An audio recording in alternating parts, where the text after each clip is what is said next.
Kemudian pengumuman yang lain terkait mengenai zakat fitrah.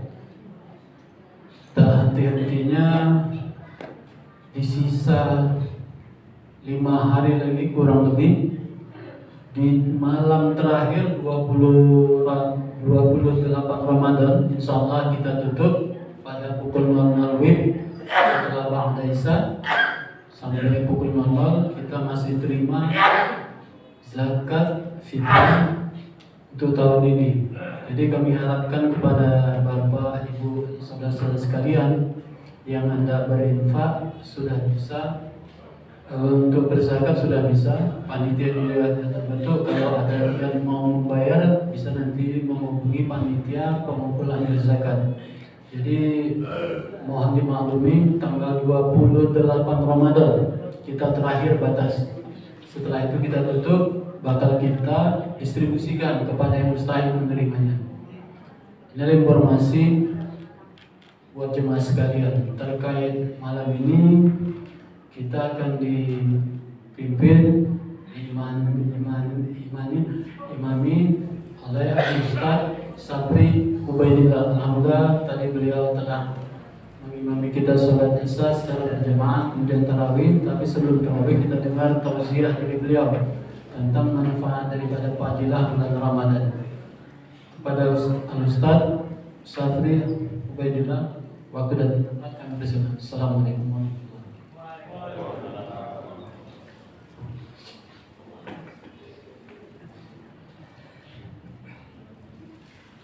Bismillahirrahmanirrahim. Assalamualaikum warahmatullahi wabarakatuh.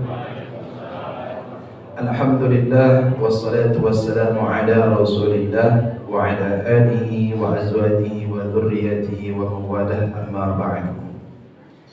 Qala Allah Ta'ala fil Qur'anil Karim, wa ma umiru illa liya'budullaha mukhlishina lahud-din hunafa'a wa yuqimus salata wa yu'tuz zakata wa dzalika dinul qayyimah. Wa qala an-nabiy sallallahu alaihi wasallam, man shama yura'i faqad asyraka wa man qama yura'i faqad asyraka. Shadaqallahul azim wa sadaqa rasuluhun nabiyyul karim wa nahnu ala dzalika minasyahidin wasyakirin walhamdulillahi rabbil alamin. Bapak Ibu hadirin wal hadirat yang dirahmati Allah Subhanahu wa taala, waktu kita untuk menyampaikan tausiah tidak lama karena kita mau sholat tarawih lagi. Karena saya tahu di masjid ini 23 rakaat, betul kan Pak? Saya salut sama bapak-bapak ini. Awal di mana-mana mengisi, untunglah mengisi, kadang 11, kadang 23. Kalau 23 memang ada ceramah aja begini, ongkeh juga kalau orang Melayu bilang. Terasa juga. Yang enak kan duduk, habis itu sholat tarawih mendengarkan. Bapak Ibu hadirin yang dimuliakan Allah Subhanahu wa taala. Tetapi kita ini hidup di dunia ini, Allah Subhanahu wa taala kasihkan perintah-perintah kepada kita ini, itu pada hakikatnya bagaimana kita menjalankan ibadah itu dengan keikhlasan. Karena amal, sebanyak apapun amal yang kita buat, tapi kalau tidak didasari keikhlasan, itu nol di sisi Allah Subhanahu wa taala. Tapi kalau amal itu sedikit tapi ikhlas, itu yang bernilai di sisi Allah Subhanahu wa taala. Bapak Ibu hadirin wal hadirat yang dimuliakan Allah Subhanahu wa taala. Allah Subhanahu wa taala perintahkan kepada kita, wa ma umiru illa liya'budullaha mukhlishina lahud-din. Dan tidaklah kami perintahkan mereka orang beriman beribadah kepada Allah Subhanahu wa taala semata-mata ikhlas untuk agama Allah Subhanahu wa taala. Inilah yang Allah perintahkan kepada kita. Bapak Ibu hadirin yang dimuliakan Allah, yang namanya ibadah itu bukan sholat aja, betul kan Pak? Ibadah itu apa? Sholat aja rupanya. Zikir juga ibadah, baca Quran juga ibadah, sedekah ibadah, apa lagi? Hah? Senyum ibadah, amar ma'ruf juga ibadah, mencegah dari kemungkaran juga ibadah. Jadi yang ada hubungannya kepada Allah Subhanahu wa taala dihitung ibadah. Dan ibadah ini sekali lagi akan diterima oleh Allah Subhanahu wa taala kalau mukhlishina lahuddin. Kalau ikhlas semata-mata karena Allah taala. Memanglah ujiannya berat Bapak Ibu. Bulan Ramadan ini Masya Allah, padahal bulan ini kata Nabi setan-setan dibelenggu. Betul kan? Tapi masih banyak juga orang yang terpengaruh tipu daya setan. Kenapa? Karena setan itu pada hakikatnya asy-syaitan ya'idukumul faqra. Setan itu menjanjikan kepada kalian itu kefakiran. Wa ya'murukum bil munkar wa yanhauna 'anil ma'ruf. Mengajak dari kemungkaran dan mencegah dari perkara yang ma'ruf. Inilah kerjanya setan.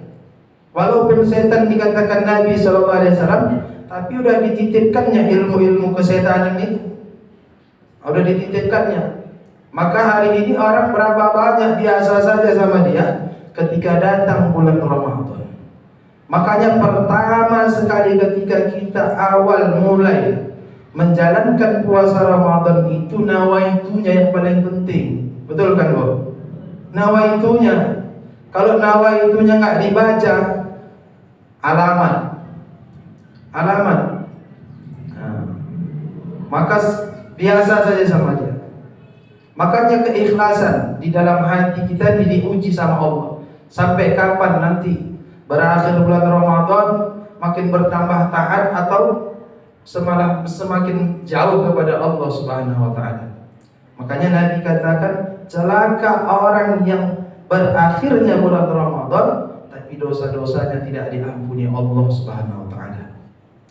Hadirin wal hadirat yang dimuliakan Allah Subhanahu wa taala. Saya teringat ada satu kisah pemuda soleh. Walaupun mungkin pernah diceritakan, yang saya sampaikan ini anggap aja belum pernah dengar ya, Bu. Nanti kalau apa yang saya bilang, oh udah pernah disampaikan ustaz-ustaz itu katanya, berarti mau ustaz nih katanya. Jadi ada satu orang pemuda soleh, dia orang taat. Tiba-tiba dia teringat ada desa kampung sebelah itu kebiasaan orang kampung itu menyembah pohon. Tapi karena semangatnya tadi ini nggak betul ini. Kok ada pula orang Islam menyembah pohon? Untunglah kita tinggalnya di Medan. Kalau kita tinggal di Jawa-Jawa sana masih ada itu, Bu. Saya pernah khurut ke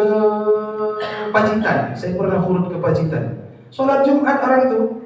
Sholat Jumat juga, tapi habis Jumatan ada banyak sesembahannya di pohon keramat katanya. Maka Bapak Ibu hadirin yang dimuliakan Allah Subhanahu wa taala, dia datang dengan semangatnya mau menebang pohon tadi. Diambilnya kapak. Ketika dia mau menebang pohon, di tengah jalan dihadang. Sama siapa? Sama iblis. Menjelma. Maka waktu kata iblis, mau kemana kau? Aku mau menebang pohon itu. Itu nggak betul kata dia. Karena itu satu kemungkaran, satu kesyirikan. Dan aku sebagai orang Islam bertanggung jawab untuk mencegah kemungkaran. Kata iblis, nggak bisa. Kalau mau kau tebang pohon itu, kau hadapi dulu aku.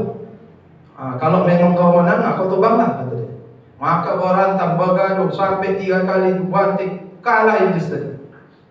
Sampai 3 kali, akhirnya menyerah. Iblis tadi menyerah. Jadi singkat ceritanya, orang ini pun pulang belum sempat ditebang pohon tadi. Maka iblis tadi pun pasang strategi. Macam mana caranya nih supaya jangan besok ditebangnya? Maka singkat ceritanya, iblis tadi dibisikkannya sama anak muda tadi. Kayak mana? Supaya jangan kau tebang pohon itu, ada syaratnya. Ku kasih setiap hari sama kau 1 dinar. 1 dinar itu banyak itu. Boleh bisa beli baju hari raya anak kita. 5 juta 1 dinar. Jangan ibu pikir sikit 1 dinar. 5 juta kalau duit kita. Maka kata anak muda tadi, cocok kata dia. Maka dia pulang ke rumah, ditengok aja di bawah bantal, rupanya ada. Oh berarti dia tempat janji. Maka hari kedua dikasih lagi, ditengok di bawah bantal. Tengoknya berarti tempat janji. Maka hari ketiga nggak ada. Oh, ini udah nggak betul dia nih. Maka waktu itu diambilnya kapak, dia pergi mau ditebangnya pohon itu. Di tengah jalan dicegat sama iblis tadi. Kau mau kemana? Ya mau kutebanglah pohon itu kata dia. Maka bergaduh berantem. Waktu pertama tumbang anak muda tadi, dibantai sama iblis tadi. Maka main lagi kedua, terjatuh lagi anak muda itu. Sampai ketiga kali, akhirnya dia pun menyerah. Apa kata anak muda itu? Waktu pertama aku melawan kau, kau tumbang. Ini kok aku pula yang tumbang, kau bantai kata dia.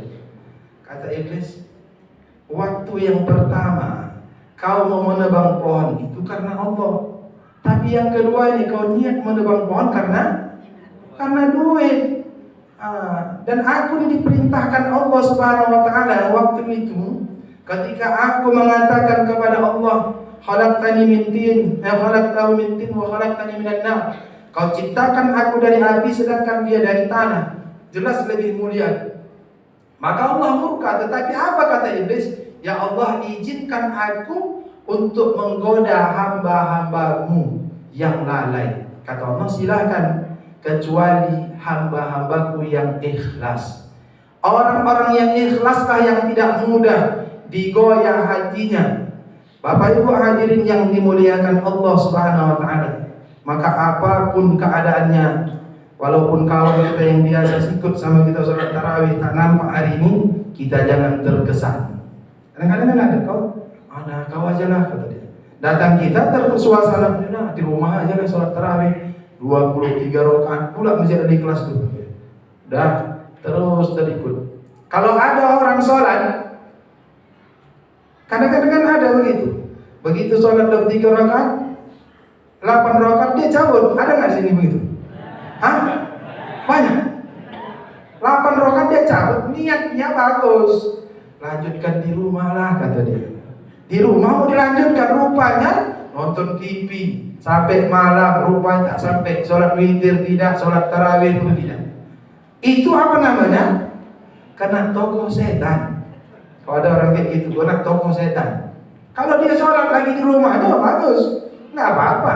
Orang ini sholat sunnah. Ini kita ini kan maksudnya tarawih berjamaah ini kan mensyiarkan, dan ini sunnahnya sahabat radhiyallahu anhum ajma'in. Bapak Ibu hadirin yang dimuliakan Allah Subhanahu wa taala, ini saja yang dapat saya sampaikan karena kita mau sholat tarawih lagi. Kepada Allah mohon ampun, kepada hadirin wal hadirat mohon maaf.